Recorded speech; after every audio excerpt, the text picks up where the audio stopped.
এটাই হচ্ছে আমাদের আবিতা আমরা জান্তা ছেলেদের অবস্থা, যাদের প্রতিনিয়ত কাজ করে কিংবা আমার মতো ভাদাইম্যাগিরা করে এভাবে দিন শেষে রাত্রিবেলা এসে এভাবেই ফল কাটতে হয়, মানে বেগুন কাটতে হয়। সর্বশেষ আমি যেহেতু কোনোদিন রান্না করি নাই, সেক্ষেত্রে জীবনের প্রথমে এগুলো করাই।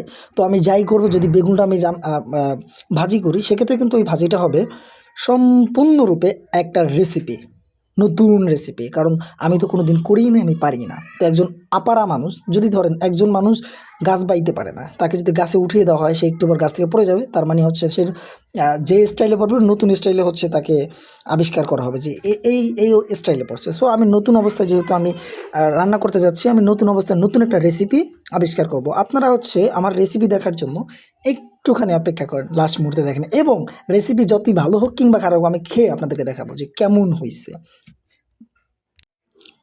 সর্বশেষ আমাদের বেগুন কাটা শেষ। এখন হচ্ছে এটার ভিতরে একটু ডিম নিলাম, যেহেতু আমি পারি না ভাই মশলা বানাইতে, মানে কী জানি এই বেগুনের সাথে মিক্স করতে আমি জানি না, এই জন্য ডিম দিছি।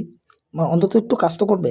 এই যে ডিম মিক্স করলাম, আর হচ্ছে ওইটাকে কী বলে, কী পাতা জানি বলে, ধনে পাতা, এটা আমি অ্যাড করলাম। অ্যাড করা হয়ে গেছে। সর্বশেষ এটাকে প্রসেসিং করার জন্য রান্না করে নিয়ে আসছি। এই যে দেখতে পাচ্ছেন আমার বেগুন মানে কাটা, আর এই হচ্ছে আমার ডিম, মানে কী বলবো। আর এই পাশে আছে কড়াই, যেটা করে আমি ভাজবো। আর এই হচ্ছে আমার তেল, বুঝতে পারছেন। একটু অপেক্ষা করেন ভাই, রেজাল্টটা কি আসে এটা দেখেন। এখন চলতেছে, দিয়ে দিলাম কড়াই।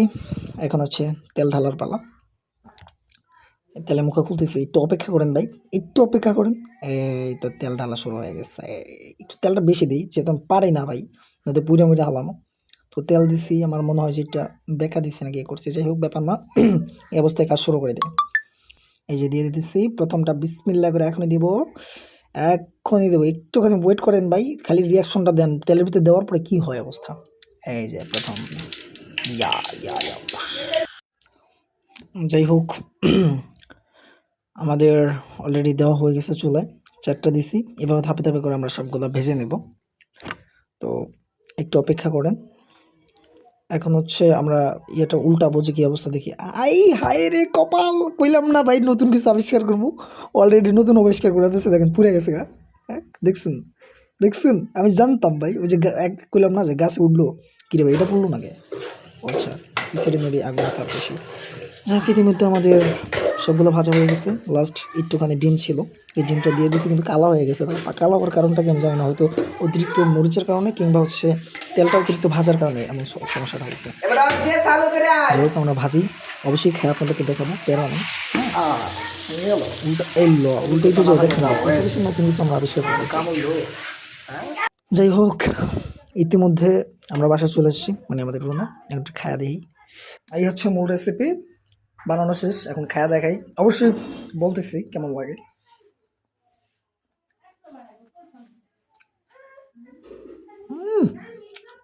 সেই ভাই, খাবেন, আমি জানি আপনার মুখে পানি পড়ছেন, জানি তো ভাই।